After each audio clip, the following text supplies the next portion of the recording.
The small town of Pinewood, nestled in the foothills of the Colorado Rockies, was the kind of place where most people knew each other by name.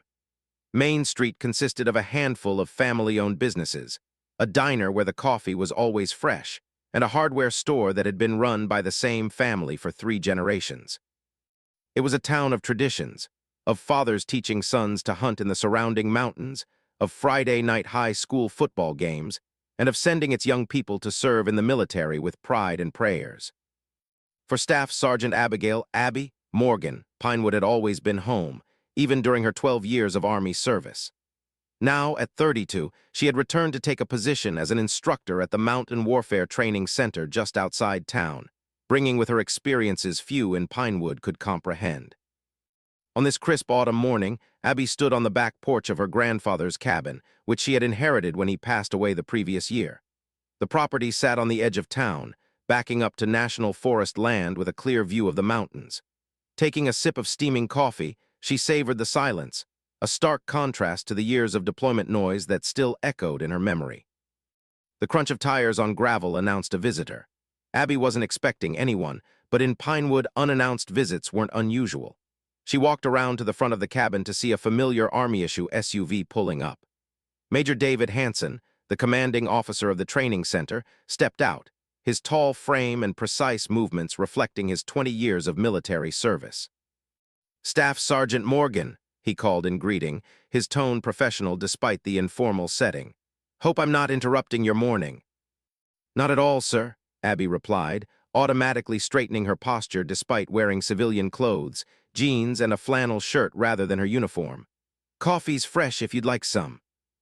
Hanson nodded, following her onto the porch. "That would be welcome. It's a cold one today." Inside the cabin, Abby poured coffee into a mug decorated with the emblem of the 1st Special Forces Group, her former unit. The interior was a blend of her grandfather's hunting heritage and her own military career.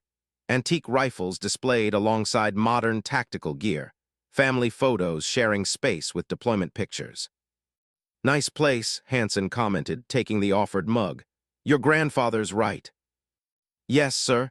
3 generations of Morgans have lived here. My grandfather built it after he came back from Korea." Hanson's eyes settled on a shadow box on the wall containing medals and insignia. "Your grandfather was a sniper, too." "One of the best in his day," Abby said with quiet pride. "Taught me to shoot when I was 9, though my mother wasn't thrilled about it." The major nodded, then got to the purpose of his visit. "I need your help with something, Morgan. We've got a new advanced sniper course starting next week. 8 students, all experienced shooters, being prepped for special operations deployment." Abby knew of the course. It was one of the most prestigious programs at the center, typically staffed by instructors with extensive combat sniper experience. "I thought Master Sergeant Jenkins was running that course, sir." "He was supposed to, but he's been called to Washington for a congressional briefing on our training programs. I need someone to take over, and you're the most qualified instructor we have." There was an unspoken, but hanging in the air. Abby had been at the center for only 3 months, assigned to basic marksmanship training despite her far more advanced qualifications. It hadn't escaped her notice that male instructors with similar or even less experience had been given more prestigious assignments. "With respect, sir, there are other instructors with more time at the center. Sergeant Peterson, for example." Hanson's expression tightened slightly. "Peterson is good, but he doesn't have your field experience. This course needs someone who's actually applied these skills in combat situations." The unspoken reality hung between them. Abby had more confirmed long-distance kills in combat than any other instructor at the center, but her gender made some uncomfortable with acknowledging her expertise in what had traditionally been a male domain. "There's something else," Hanson added after a moment. "One of the students is Captain Michael Reynolds from 5th Special Forces. Let's just say he's expressed some opinions about female soldiers in combat roles." Ah, there it was. Reynolds had a reputation, a decorated officer with multiple deployments who had publicly questioned the wisdom of allowing women in direct combat positions. His views were well known within special operations circles. "And you think putting me in charge of his advanced training is going to change those opinions?" Abby asked, skepticism evident in her tone. Hanson shrugged.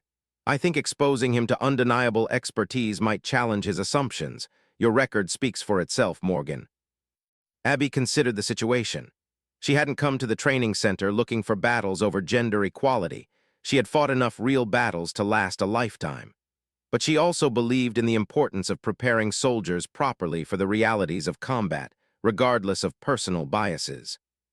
"When does the course start?" she asked finally. "Monday, 600. You'll have today and the weekend to review the curriculum and make any adjustments you think necessary." Hansen set his empty mug down and stood. "I wouldn't ask if I didn't think you were the best person for the job, Staff Sergeant." After Hansen left, Abby moved to her grandfather's old desk where her laptop sat among scattered papers.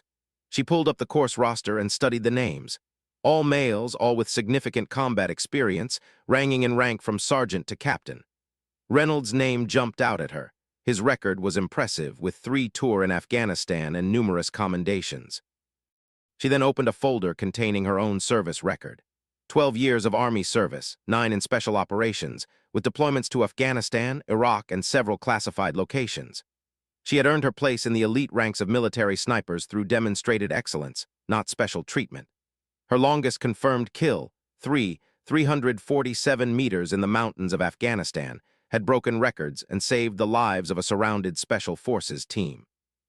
That shot had become something of a legend in certain military circles, though few knew the identity of the sniper who had made it. Operating primarily in classified missions, Abby had remained largely anonymous, her achievements documented in reports that few had clearance to read. Taking a deep breath, she closed the computer and walked to a large gun safe in the corner of the room.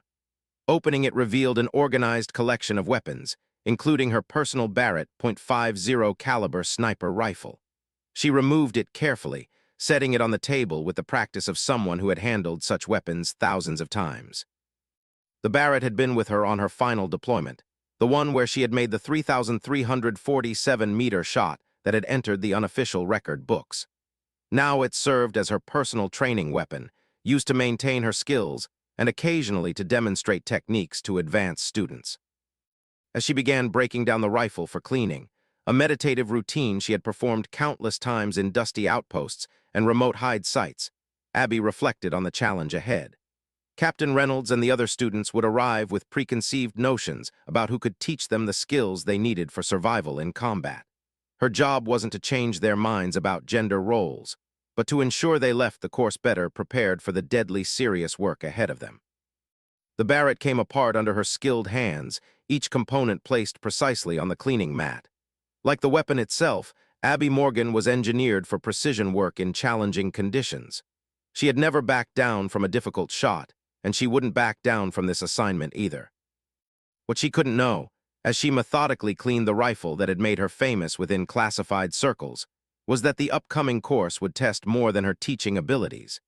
It would thrust her record and her skills into the spotlight in ways she had carefully avoided throughout her career, forcing a confrontation with both external prejudices and her own carefully guarded past. In just 3 days, Captain Michael Reynolds would watch her maintain this very Barrett .50 caliber rifle, unaware that he was in the presence of a sniper whose confirmed kill at 3,347 meters would soon make his blood run cold, not just because of the extraordinary skill it represented, but because of what it revealed about a mission he had thought he understood completely. Monday morning arrived with a light dusting of early snow and temperatures just below freezing, perfect conditions for the opening of the advanced sniper course. Abby arrived at the training center well before dawn, her truck loaded with equipment, and her mind focused on the day ahead. She had spent the weekend meticulously planning how to approach the course, knowing that her credibility would be established or undermined within the first few hours. The classroom was empty when she arrived, allowing her time to set up. She arranged her materials precisely, training manuals, ballistic calculation charts, and specialized equipment for the practical sessions. On a table at the front of the room, she placed her disassembled Barrett .50 caliber rifle, covered with a cloth. It would serve as a demonstration piece later in the morning. At precisely 5:45, Master Sergeant William Torres, her assistant instructor for the course, arrived. Torres was a 20-year veteran with extensive sniper experience who had worked with Abby on her first deployment. Unlike some, he had no issues with her abilities or leadership. "Morning, Staff Sergeant," he greeted her, offering a cup of coffee from the thermos he carried. "Ready for the welcoming committee?" "As ready as I'll ever be," Abby replied, accepting the coffee gratefully. "Thanks for backing me on this tours." He shrugged. "No backing needed. You're the most qualified instructor for this course, period. Anyone who can't see that isn't paying attention." At 5:50, the students began arriving, 8 men in combat uniforms, each carrying themselves with the confidence of experienced operators. They arranged themselves at the desks, some exchanging quiet greetings with each other, others studying the room with professional assessment. Captain Michael Reynolds was among the last to enter. At 35, he had the hard, lean look of someone who had spent years in demanding physical conditions. His expression remained neutral as he noted Abby standing at the front of the room, though she caught the brief narrowing of his eyes, the only indication of his surprise or possible disapproval. At exactly 600, Abby began. "Good morning, gentlemen. I'm Staff Sergeant Abigail Morgan, your primary instructor for this advanced sniper course. With me is Master Sergeant Torres, who will be assisting with the practical components." She proceeded to outline the course structure: classroom theory, ballistics calculations, fieldcraft, and long-range shooting exercises, culminating in a 5-day field operation in the surrounding mountains. Throughout her introduction, she maintained a professional, matter-of-fact tone, neither defensive nor overly authoritative. "This course assumes you already possess basic and intermediate sniper skills," she continued. "We're here to refine your abilities for the most demanding operational environments. Questions so far?" A sergeant near the front raised his hand. "Staff Sergeant, could you share a bit about your background? Most of us haven't worked with you before." It was a fair question, though Abby recognized it as a subtle challenge to her credentials. 12 years of service, 9 with special operations. I've deployed to Afghanistan, Iraq, and several other locations. My specialization is extreme long-range engagement in mountainous terrain." She kept her response deliberately brief, focusing on relevant experience rather than specific achievements. Those who needed to know her full record already did. Those who didn't would judge her by her teaching. After covering administrative details, Abby moved to the first technical segment of the course: advanced ballistics for extreme distance shooting. For the next 2 hours, she led the class through the complex mathematics and physics of shooting beyond 1,500 meters, where variables like the Coriolis effect and atmospheric conditions became critical factors. Throughout her presentation, she noticed Reynolds watching her with careful attention, occasionally making notes.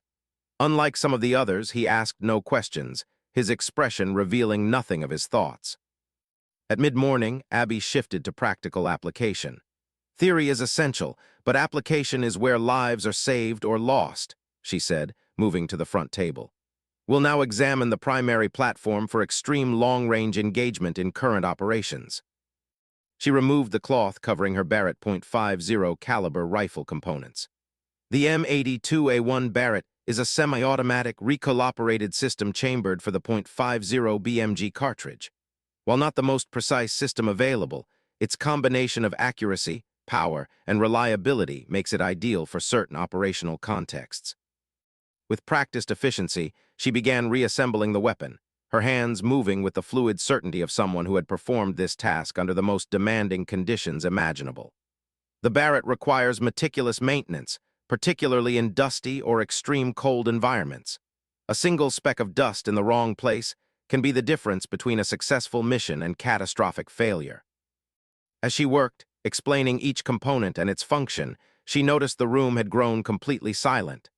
The students, regardless of their preconceptions, were witnessing undeniable expertise. Even Reynolds leaned forward slightly, his attention fixed on her hands as they transformed the scattered parts into a complete precision weapon system. When she finished the reassembly, she performed a function check with practiced efficiency. "Questions about the platform?" Reynolds spoke for the first time.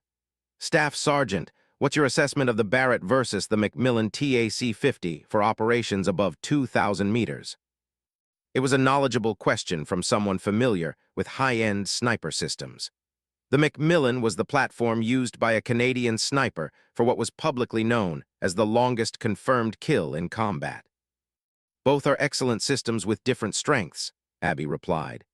The Macmillan offers potentially better precision in ideal conditions, but the Barrett provides faster follow-up capability and better performance in adverse environments. For most special operations contexts where mobility and reliability under varying conditions are paramount, I prefer the Barrett. Reynolds nodded slightly, neither agreeing nor disagreeing, but acknowledging the reasoned response. After lunch, the class moved to the shooting range for practical application of the morning's ballistics lessons. Abby set up a series of increasingly difficult shooting problems, requiring the students to calculate firing solutions for targets at various distances under changing wind conditions. She observed each student's technique closely, offering specific feedback tailored to their individual habits and approaches. When it came to Reynolds' turn, she noted his excellent fundamentals but detected a slight anticipation of recoil that would become problematic at extreme distances. "Try to maintain your follow-through a half-second longer," she suggested, kneeling beside his position. "You're slightly tensing in anticipation of the shot." Reynolds adjusted his position according to her instruction. His next shot struck dead center on the target 800 meters away. He looked up at her with a slightly surprised expression. "Better," she acknowledged. "At 800 meters, that tension might cost you a few inches of accuracy. At 1,500 plus, it could mean a complete miss." The afternoon progressed with increasingly complex shooting scenarios. By the end of the day, even the most skeptical students had begun to demonstrate more receptive attitudes toward Abby's instruction. Her knowledge was demonstrably superior, her teaching clear and practical, and her feedback precise without being condescending. As the class concluded for the day, Abby noticed Reynolds lingering behind after the others had departed. He approached her as she was gathering her materials. "Staff Sergeant Morgan," he began formally, "I appreciate your feedback today. Your point about follow-through was well taken." "You're welcome, Captain," she replied. "You have excellent fundamentals. Small refinements will make significant differences at extreme distances." Reynolds seemed to be considering something carefully before speaking again. "I've heard rumors about a shot in the Hindu Kush Mountains, over 3,000 meters. Some say it was made by a woman sniper. Would you happen to know anything about that?" The question caught Abby off guard. The operation had been classified, the details known only to those directly involved and senior command. The fact that Reynolds was asking suggested he had connections to that mission or access to information beyond his apparent clearance level. "I've heard similar rumors, Captain," she replied carefully. "Long-distance shooting records are often difficult to verify in combat situations." Reynolds studied her face for a moment. "Indeed they are, Staff Sergeant. Looking forward to tomorrow's lessons." As he left, Abby felt a familiar tension in her shoulders, the same tension she experienced when being watched through a scope. Reynolds' question hadn't been casual curiosity. He was probing for specific information, which meant he had some knowledge of or connection to that mission in Afghanistan. The shot he'd referenced, her shot, had saved a special forces team that had been ambushed and pinned down in a remote valley. The official report had not identified her by name, referring only to sniper support from Overwatch position. The distance, 347 meters, had been documented but not widely shared outside secure channels. Back in her truck, Abby considered the implications. If Reynolds was connected to that mission, his interest in her went beyond general skepticism about female combat soldiers. He might be seeking confirmation of her identity for personal reasons. Perhaps he had been part of the team she had saved, or knew someone who was. As she drove back to her cabin, the mountains looming in the fading daylight, Abby realized that the course was becoming more complicated than a simple test of her instructional abilities. Reynolds' question had opened a door to her past that she had thought safely closed. Tomorrow would bring the next phase of the course, advanced concealment and fieldcraft techniques in which students would begin working in pairs. The assignments would put her in direct contact with each student, including Reynolds, allowing for more personal interaction and assessment. What she couldn't know was that Reynolds had his own reasons for taking this particular course at this particular time, reasons that went far beyond professional development. His casual question about the legendary shot in Afghanistan had been merely the opening move in a carefully considered approach to confirming what he already suspected, that the anonymous sniper who had saved his team 3 years ago was now standing before him as his instructor. The truth that would soon emerge would challenge not only his preconceptions about female soldiers, but also reveal details about that mission that neither of them had been fully aware of. Details that would make his blood run cold when he finally understood the full context of that extraordinary 3,347-meter kill. The second day of the course dawned clear and cold, with a fresh layer of snow covering the training grounds. Perfect conditions for the day's focus, advanced camouflage and concealment in winter environments. Abby arrived early to set up the practical exercise area, using the pre-dawn darkness to place targets and observation markers throughout the training ground. As she worked, she considered how to approach the day's pairings. Typically, students would rotate partners throughout the course, but she had decided to pair Reynolds with herself for the first field exercise, a direct approach to the questions he had raised the previous day.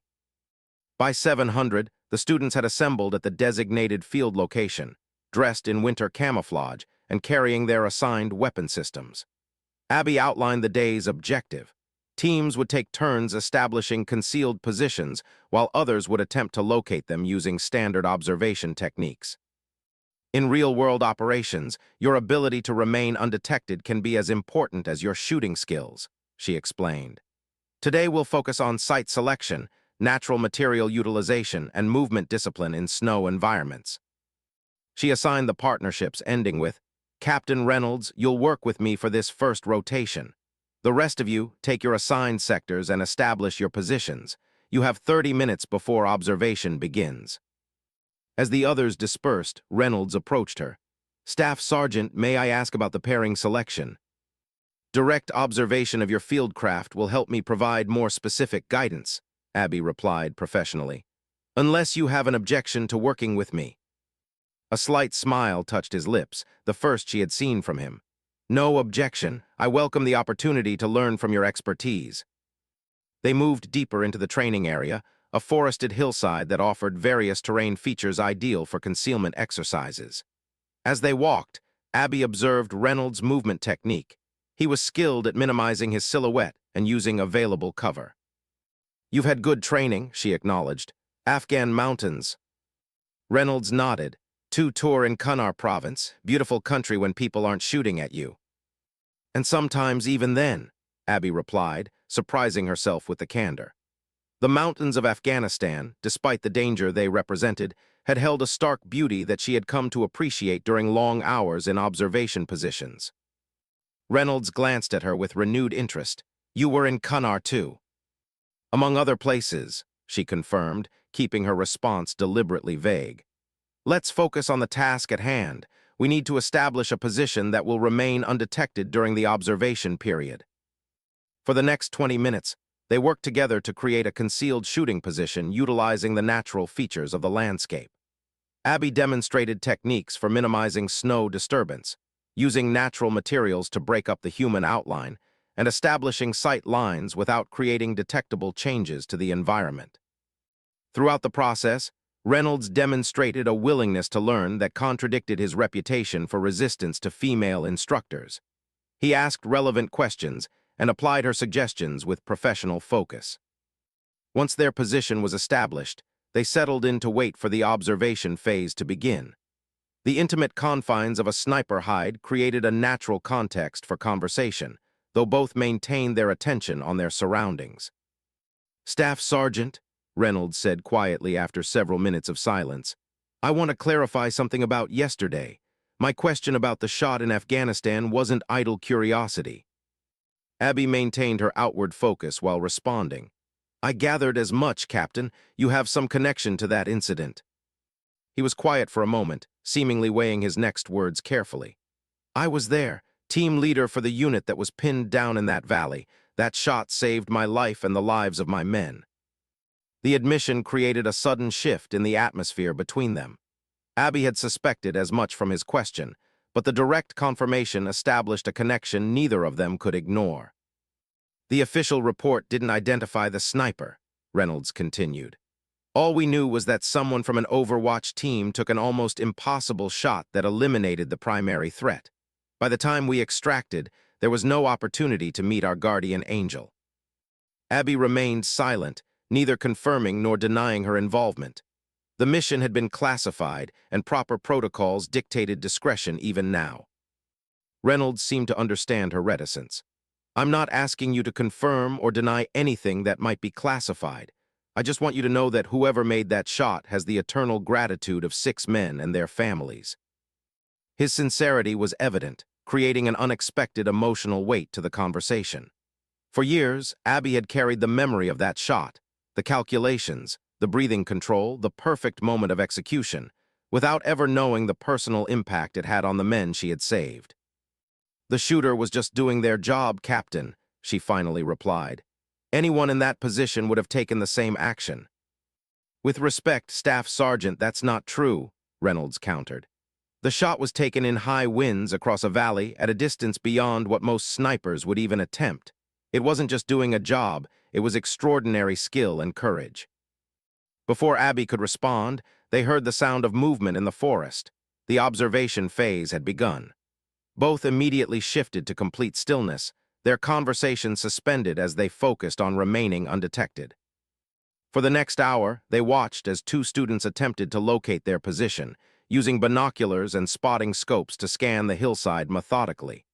Despite passing within 30 meters of their hide, the observers failed to detect them, a testament to the effectiveness of their concealment techniques. When the exercise concluded and the all-clear signal sounded, Reynolds turned to Abby with newfound respect evident in his expression. Excellent site selection, Staff Sergeant. The natural depression combined with the snow-laden branches provided perfect concealment. Your movement discipline was exemplary, she acknowledged as they began carefully extracting from their position.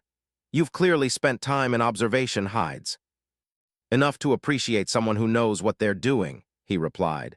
Some things can't be taught in classrooms, they have to be learned through experience. The rest of the day proceeded with rotating exercises, each student working with different partners to practice various concealment techniques. Abby maintained her professional demeanor throughout, though she was acutely aware of the changed dynamic between herself and Reynolds following their conversation. During the afternoon debriefing, she noticed Reynolds watching her with a thoughtful expression as she discussed the day's lessons and outlined the next day's activities, which would focus on extreme distance shooting calculations. Tomorrow we'll be working at the long-range facility, she explained. We'll be calculating firing solutions for distances beyond 1,500 meters, accounting for all relevant variables. The practical application will test your ability to make accurate first-round hits at distances where there's no room for error. As the class dismissed, Torres approached her with a concerned expression. Everything all right with you and the captain? I noticed some tension during the field exercise. No tension, Abby assured him, just professional discussion.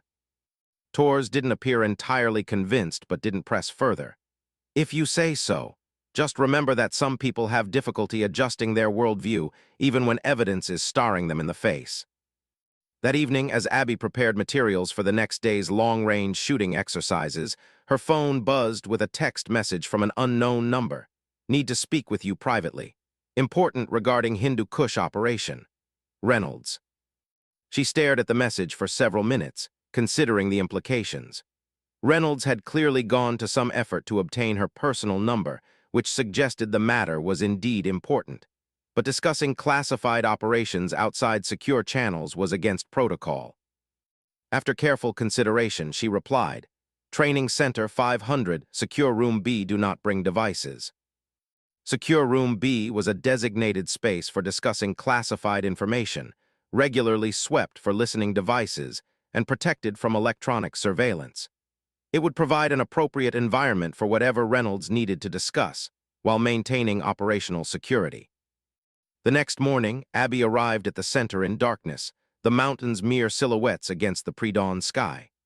The facility was nearly empty at this hour, with only security personnel and a few early-arriving staff present.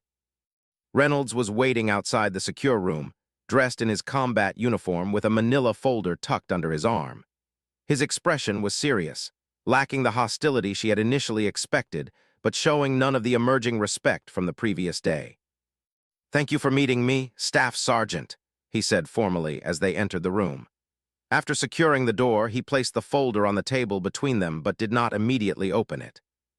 3 years ago in Afghanistan, he began without preamble, my team was conducting a reconnaissance mission in the Hindu Kush when we were ambushed by insurgent forces.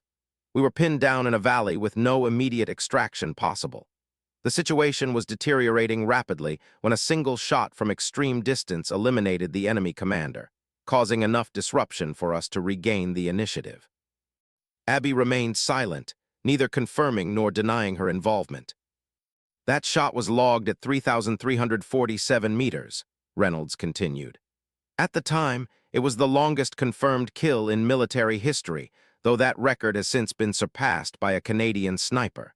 The identity of the shooter was not included in official reports available to my clearance level.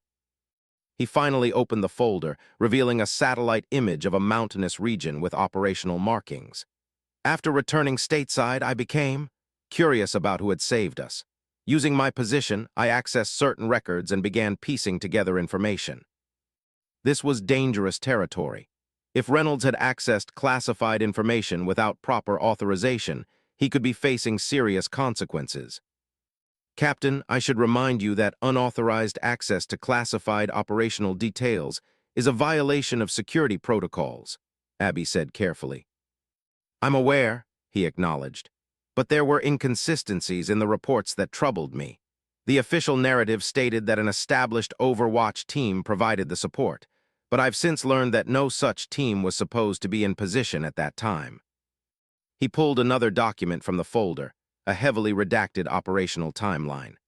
According to this, the nearest friendly forces should have been 20 kilometers away. Yet someone was there, watching our position, equipped and prepared to take a shot that few snipers in the world could make. Abby felt a chill that had nothing to do with the early morning cold. Reynolds was approaching sensitive information that went beyond her involvement as a sniper.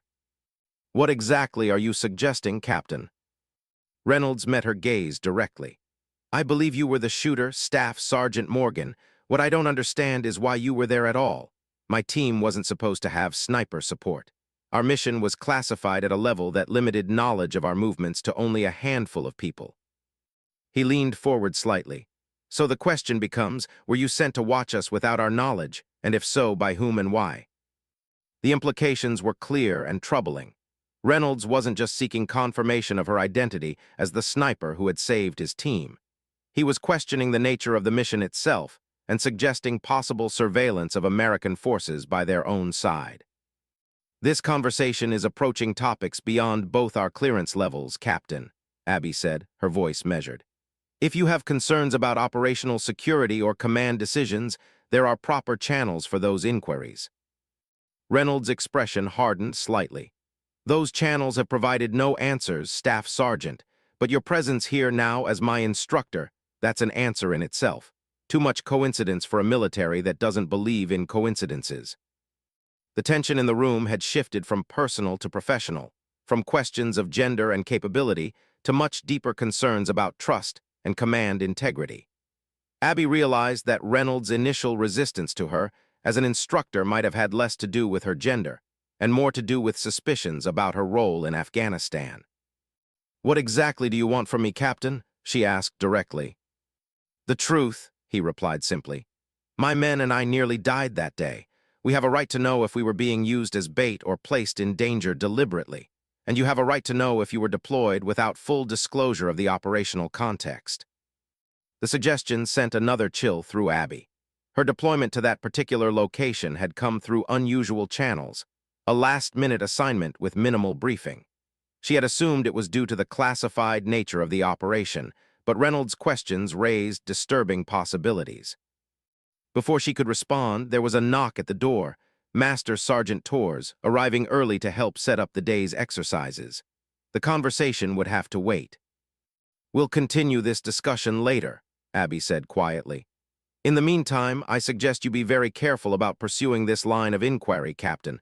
Some questions attract unwanted attention. As they left the secure room, Abby couldn't shake the feeling that what had begun as a test of her teaching abilities was evolving into something far more complex and potentially dangerous. If Reynolds was right, both of them might be pulling at threads of an operation that certain people would prefer remained unexamined. The long-range shooting exercises planned for today would take on new significance now. no longer just a test of skills, but a demonstration of the extraordinary capability that had placed Abby at the center of what might be a much larger and more disturbing story than either of them had realized. The long-range facility stretched before them like a miniature mountain range, a carefully designed training ground with targets positioned at distances from 600 to 2,500 meters. The morning sun glinted off fresh snow, creating challenging light conditions that would test even the most experienced shooters. Abby stood before the assembled students, outwardly composed despite the unsettling conversation with Reynolds earlier. "Today we focus on extreme distance engagement," she began. "At ranges beyond 1,500 meters, you're no longer just shooting. You're solving a complex physics problem where variables like temperature, humidity, barometric pressure, wind, and even the Earth's rotation become critical factors." She proceeded to outline the day's exercises, which would progress from known distance targets to unknown distance challenges requiring range estimation and complex ballistic calculations. You'll work in sniper spotter teams, rotating roles throughout the day. Your performance will be evaluated not just on accuracy, but on calculation methodology and communication between team members. As the students broke into their assigned pairs, Abby approached Reynolds. "Captain, you'll be working with Master Sergeant Torres for the first rotation." The change from their previous pairing was deliberate, creating distance after their earlier conversation, while ensuring Reynolds would still receive expert instruction. Reynolds nodded, his expression professional though his eyes conveyed understanding of her decision. "Yes, Staff Sergeant." Throughout the morning, Abby moved between the shooting positions, observing techniques and offering guidance. The students demonstrated varying levels of proficiency with extreme distance calculations, with some struggling to achieve consistent hits beyond 1,200 meters. During a midday break, Torres approached her as she checked the spotting scope at one of the firing positions. "Reynolds is good," he commented. "Better than good, actually. Hit the 1,800-meter target first round, accounting for a 12 mph crosswind." "He has excellent fundamentals," Abby agreed, keeping her tone neutral. Torres studied her for a moment. "Something's going on between you two. I've known you long enough to see when something's bothering you." Abby sighed. Torres had been her spotter on multiple deployments, including the mission in question. He knew about the 3,347-meter shot because he had been there, calculating variables and confirming the hit. If anyone could be trusted with her concerns, it was him. "Reynolds was the team leader for the unit we saved with that shot in the Hindu Kush," she said quietly. "He's been asking questions about why we were there at all." Tor's expression darkened. "That's dangerous territory. That operation had more layers than an onion, and most of them are still classified." "That's what concerns me. He suggested our presence there wasn't officially sanctioned, that his team wasn't supposed to have Overwatch support. And now he's wondering if his team was set up," Torres concluded. "Damn, that's not a comfortable question." Before they could discuss further, the afternoon session began. The final exercise of the day would be the most challenging, unknown distance targets appearing randomly, requiring quick calculations and precise shooting under time constraints. Abby positioned herself at the control station, where she could observe all firing positions while triggering the target presentations. "This exercise simulates combat conditions where threats appear unexpectedly at varying distances," she explained over the communication system. "You'll have 20 seconds from target appearance to firing solution. Spotter and shooter must work in perfect coordination." She began the sequence, activating targets at random intervals and positions. Most teams managed reasonable accuracy at the shorter distances, but struggled as the ranges increased beyond 1,500 meters. When Reynolds' turn came, she activated a particularly challenging scenario. A small target at approximately 1,950 meters, partially obscured by terrain features, with significant wind variation across the range. Through her observation scope, she watched Reynolds and Torres work with impressive efficiency. Torres called out distance and conditions. Reynolds made rapid calculations, adjusted his scope, and settled into position. When he fired, the target registered a direct hit, center mass, first round. "Excellent work, gentlemen," Abby acknowledged over the comm system. "Captain Reynolds, your calculation methodology. Range 1,943 meters, elevation adjustment 26.2 MOA, Windage 4.2 MOA left to account for variable crosswind averaging 9 mph, he replied promptly. Bullet drop approximately 28 feet at that distance with the provided ammunition. His calculations were precise and professionally delivered, exactly the performance expected from an experienced Special Forces operator. Yet there was something in his tone that carried additional weight, as if the demonstration was meant to communicate more than technical proficiency. As the day's exercises concluded and the students prepared to return to the classroom for debriefing, Abby received a message from Major Hansen requesting her immediate presence at headquarters. The timing was unusual. Hansen rarely interrupted ongoing training without significant cause. "Master Sergeant Torres, please handle the debriefing," she instructed. "I've been called to headquarters." Torres nodded, his expression conveying concern. "Everything all right?" "We'll see," she replied, gathering her equipment. As she left the range, she noticed Reynolds watching her departure with an unreadable expression. Something in his gaze suggested he might know more about the sudden summons than she did. Major Hansen was waiting in his office, along with a man Abby didn't recognize, a civilian in a well-tailored suit who carried himself with the unmistakable bearing of someone from an intelligence agency. "Staff Sergeant Morgan, this is Mr. Davis," Hansen introduced, his tone formal. "He's here regarding a sensitive matter that requires your input." Davis nodded to her but offered no handshake. "Staff Sergeant, thank you for joining us on short notice. I understand you're currently instructing Captain Michael Reynolds in your advanced sniper course." The directness of the question confirmed her suspicions. This meeting was connected to Reynolds' inquiries about the Afghanistan operation. "Yes, sir. Captain Reynolds is one of 8 students in the current cohort." "Has he discussed anything with you regarding his service in Afghanistan? Specifically, a mission in the Hindu Kush Mountains approximately 3 years ago?" Abby chose her words carefully. "Captain Reynolds has mentioned serving in Afghanistan, as have several other students. It's relevant context for the training we provide." Davis studied her with the assessing gaze of someone accustomed to extracting information from reluctant sources. "Staff Sergeant, let me be direct. We have reason to believe Captain Reynolds has been making inquiries into classified operations beyond his clearance level. If he has approached you with questions about specific missions, it would be your duty to report such conversations." The implication was clear. Davis already knew or strongly suspected that Reynolds had spoken to her about the mission. This was a test of her own adherence to security protocols. "Sir, if Captain Reynolds had violated security protocols in conversations with me, I would certainly follow proper reporting procedures," she replied evenly. "But he hasn't," Davis pressed. "He has shown appropriate professional interest in advanced sniper techniques based on real-world applications. Nothing he has discussed with me has triggered security concerns." It wasn't exactly a lie. Reynolds' questions, while probing sensitive areas, had been focused on understanding his own mission rather than extracting classified information from her. Davis exchanged a glance with Major Hansen before continuing. "Staff Sergeant, your service record is exemplary, including numerous classified operations that have saved American lives. I would hate to see that record tarnished by misplaced loyalty to someone asking dangerous questions." The threat was thinly veiled but unmistakable. Abby maintained her composure, though her mind was racing. Davis's presence and his specific interest in Reynolds' inquiries suggested that there was indeed something about that mission that certain people wanted to keep buried. "My loyalty is to the truth and to the soldiers I serve with, sir," she replied carefully. "If Captain Reynolds or anyone else presented a genuine security risk, I would act accordingly." Davis studied her for another moment before nodding slightly. "Very well. Please remember that some operations remain classified for good reasons, including the protection of those involved.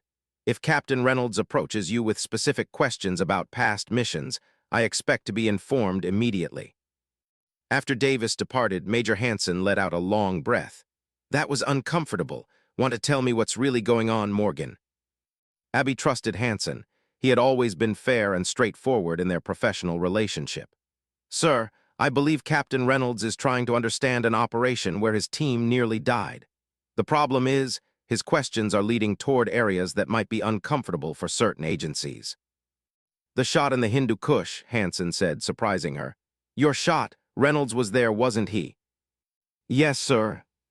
Hanson shook his head. Be careful, Staff Sergeant. Men like Davis don't show up unless something valuable is at stake. Whatever Reynolds is poking at, it's clearly touched a nerve somewhere up the chain. As Abby left headquarters, the sun was setting behind the mountains, casting long shadows across the training grounds. She found Reynolds waiting near her truck, his posture casual but his expression serious. Your visitor was from intelligence, he said without preamble. Hear about our conversation, I assume. How did you know he was coming? Abby asked, suspicion rising. Because I've had my own visit last week, Reynolds replied. They're nervous, which tells me I'm asking the right questions. Abby glanced around to ensure they weren't being observed. This isn't the place for this conversation, Captain. Agreed, but we need to have it, tonight off base. She hesitated, weighing the professional risks against the growing certainty that something about that mission had been deliberately concealed from both of them. My cabin 2,000 hours, she decided. Come alone and make sure you're not followed. That evening, Abby prepared for Reynolds' arrival by securing her property, checking sightlines, positioning motion sensors, and ensuring her personal weapon was accessible. Years in special operations had taught her to take precautions, especially when dealing with intelligence matters. Reynolds arrived precisely at 2,000, driving a nondescript rental car rather than his personal vehicle. His caution matched her own, suggesting he took the potential risks seriously. Inside the cabin, they sat at the kitchen table, where Abby had laid out satellite maps of the region where the operation had taken place, along with her personal notes from the mission, not official documentation, but her own observations recorded afterward for her private reference. I was deployed as a solo shooter with Tors as my spotter, she began, finally acknowledging her role directly. The orders came through unusual channels, direct from theater command rather than our normal operational structure. We were told to establish an overwatch position and monitor a specific valley for 72 hours. Reynolds studied the maps, his expression grim. My team was never told about any overwatch support. Our mission was classified top secret, a reconnaissance of suspected weapons movements near the Pakistani border. We weren't briefed on your mission at all, Abby continued. Just given coordinates and told to observe and report. When your team entered the valley and the ambush began, we had no prior knowledge that you would be there. Yet you took the shot when we were pinned down, Reynolds said. 3,347 meters in mountain winds with a temperature drop and fatting light, beyond what most snipers would even attempt. Abby nodded. The target presented itself, the enemy commander directing the ambush. Tors calculated the variables, I made adjustments for conditions and took the shot. Reynolds was quiet for a moment, processing this information. So neither of us was fully briefed. Your team didn't know we would be there and we didn't know you were watching. That's not standard operational procedure, that's deliberate compartmentalization. Which suggests someone higher up expected something to happen, Abby concluded, voicing what they were both thinking. Possibly even anticipated the ambush. The implication hung heavily between them. If true, it meant Reynolds' team might have been deliberately placed in danger, with Abby's overwatch position established as a contingency rather than as normal support. After we extracted, I filed my report detailing the engagement, Abby continued. 2 weeks later, I was transferred out of theater with minimal explanation. Tors was reassigned to a different unit. I always assumed it was routine rotation, but now it looks like they separated the witnesses, Reynolds finished. I experienced something similar. My team was broken up within a month, all sent to different assignments. When I tried to find information about the sniper who saved us, I hit classification barriers at every turn. He pulled a folded paper from his pocket and placed it on the table. This is what finally made me start digging deeper. It's a fragment of an intelligence assessment I glimpsed during a briefing at Central Command last year. It references an operation called Long Shot that was active during the exact time frame of our mission. Abby examined the paper, a partial printout that mentioned successful test of operational concepts and validated extreme distance capability in mountainous terrain. They were testing you, Reynolds said quietly. Using my team as the scenario. The ambush might not have been orchestrated, but someone knew it was likely and positioned you to respond. not primarily to protect us, but to assess whether a shot at that distance was possible under combat conditions. The realization struck Abby like a physical blow. If Reynolds was right, her record-breaking shot hadn't just been a response to a combat situation. It had been part of a calculated assessment of sniper capabilities, with Reynolds' team serving as unwitting participants in what amounted to a live-fire exercise. "That would explain why your team was never briefed about our overwatch position," she said slowly, "and why we were deployed through unusual channels. Someone wanted to create a realistic scenario without the artificial parameters of a training exercise." Reynolds' expression had hardened. "6 of my men were in that valley, 2 were seriously wounded. All of us could have died if your shot hadn't been perfect." "And if I'd failed, what was the backup plan?" Abby wondered aloud. "Or was there one?" They sat in silence for a moment, the weight of these revelations settling between them. What had begun as professional skepticism about a female instructor had evolved into a shared understanding of how they had both been used in a dangerous game by higher authorities. "What do we do with this information?" Abby finally asked. "Davis's visit makes it clear that someone doesn't want these questions pursued." Reynolds considered the question carefully. "We could go up the chain of command, but without concrete evidence, it would be your word against theirs, and given the classified nature of the operation, we'd likely face accusations of security violations rather than getting answers," Abby finished. "There is another approach," Reynolds suggested after a moment. "The Congressional Oversight Committee for Special Operations has been investigating decision-making processes for high-risk missions. A confidential submission to their secure channel might trigger the right kind of inquiry, one that even intelligence agencies would have to respect." It was a risky strategy, but potentially the only way to get answers without directly confronting the intelligence community. Abby weighed the professional risks against her growing sense that a serious ethical line had been crossed in using Special Forces operators as unwitting test subjects. "I need some time to think about this," she said finally. "We still have 3 days of training to complete, and moving too quickly could alert the wrong people." Reynolds nodded in understanding. "The course first. We'll revisit this afterward." He stood to leave, then paused. "For what it's worth, Staff Sergeant, that shot saved all our lives regardless of the context in which it happened. Your skill is beyond question, and it's been an honor learning from you these past days." The acknowledgement, genuine respect from a man who had initially questioned her place as his instructor, would have meant more to Abby a week ago. Now it was overshadowed by the disturbing revelations about the mission that had produced her record-breaking shot. After Reynolds departed, Abby sat alone at her kitchen table, surrounded by the maps and notes that now told a very different story than the one she had believed for 3 years. The shot that had defined her career, that had saved lives and broken records, now appeared tainted by the possibility that it had been engineered as part of a calculated test. The final day of the advanced sniper course arrived with clear skies and perfect conditions for the culminating field exercise, a 5-day mission simulation in the surrounding mountains. Given the revelations of the previous evening, Abby had considered canceling or modifying the exercise, but doing so might raise suspicions. Instead, she proceeded as planned, sending the students out in pairs to established observation posts where they would conduct simulated reconnaissance and engagement exercises.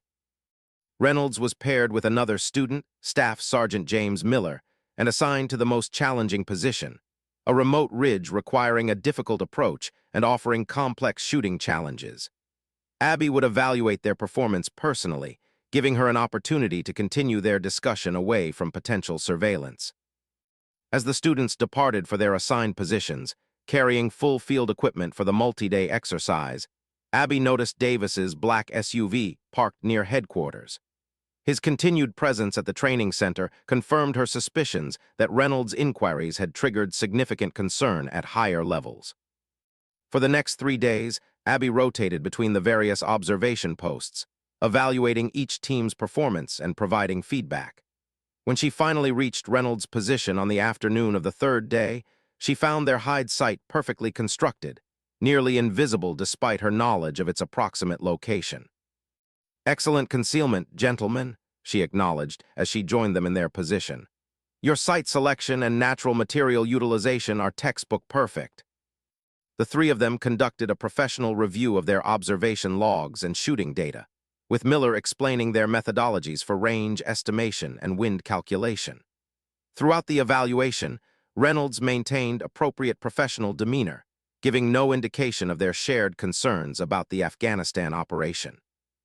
When the formal evaluation was complete, Abby instructed Miller to conduct a reconnaissance patrol of the surrounding area, a standard part of the exercise that would give her a few minutes alone with Reynolds. Once Miller was out of earshot, Reynolds spoke quietly. "Davis has been interviewing each student about our interactions, asking if I've discussed past operations or shared any classified information. He's building a case for a security violation charge if we pursue this," Abby surmised. Standard intelligence community tactic, discredit the questioner. Reynolds nodded grimly. "I've decided to submit what we know to the Congressional Committee as soon as the course concludes. If we wait, they'll find a way to bury this completely." Abby had reached the same conclusion. "I'll provide my documentation as well. Together, our accounts should be enough to trigger an inquiry." "There will be consequences," Reynolds warned. "Career implications at minimum." "Some things matter more than careers," Abby replied. "If Special Forces teams are being placed at risk as test subjects without their knowledge, that's a violation of everything we stand for. The truth needs to come out." Their conversation was interrupted by Miller's return. The evaluation continued according to protocol, with no indication to outside observers that anything beyond standard training was being discussed. The final day of the course arrived with a ceremonial shooting competition, a tradition where students demonstrated their newly refined skills on a challenging course of fire. The entire training center staff gathered to observe, including Major Hansen and notably Mr. Davis from Intelligence. Each student took their turn on the course, engaging targets at various distances under different conditions. When Reynolds' turn came, he performed exceptionally, hitting every target with precision that demonstrated his mastery of the techniques taught throughout the course. As the competition concluded, Major Hansen stepped forward to address the assembled group. "Congratulations to all participants on completing one of our most demanding training programs. Before we conclude, I've been asked to recognize the extraordinary expertise that has shaped this course." He turned toward Abby. "Staff Sergeant Morgan's instructional approach is grounded not just in technical knowledge, but in proven combat experience.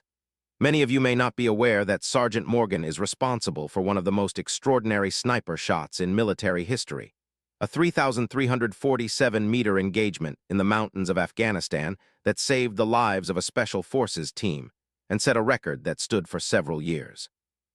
A murmur ran through the gathered soldiers.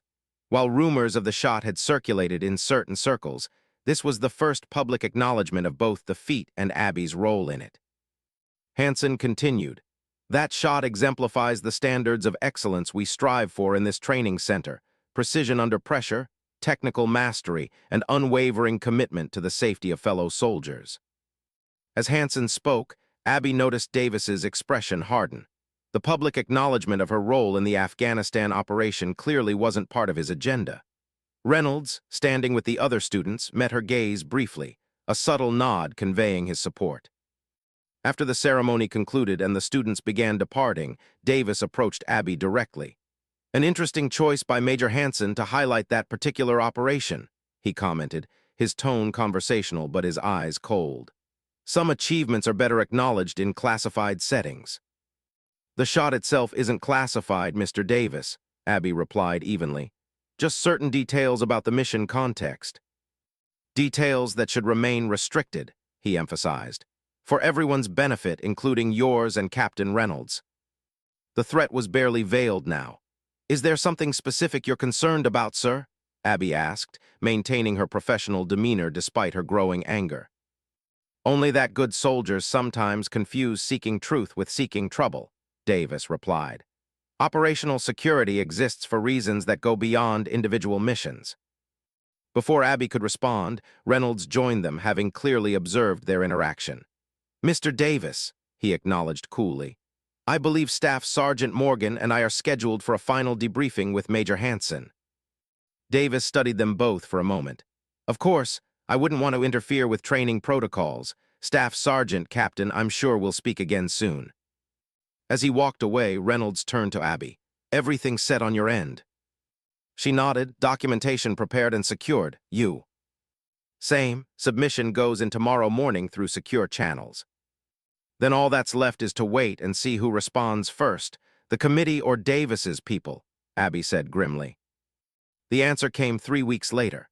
Abby was at the shooting range, conducting a basic marksmanship class, when Torres approached with an urgent message to report to Major Hanson's office immediately. When she arrived, she found Reynolds already there, along with a woman she didn't recognize, a civilian in a conservative suit with the unmistakable bearing of someone accustomed to authority. Staff Sergeant Morgan, this is Ms. Williams from the Congressional Oversight Committee, Hanson introduced, his expression revealing nothing about the nature of the meeting.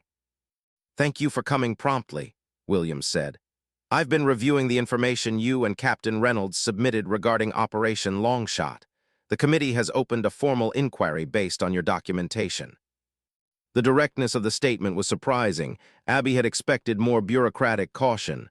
That was fast, she commented. When evidence suggests Special Forces personnel may have been placed at unnecessary risk without their knowledge, we move quickly, Williams replied. Particularly when those raising concerns have the distinguished service records that you two possess. She opened a folder on the desk. We've already conducted preliminary interviews with several officials involved in planning the operation. While they've declined to confirm certain details, their evasiveness has been revealing.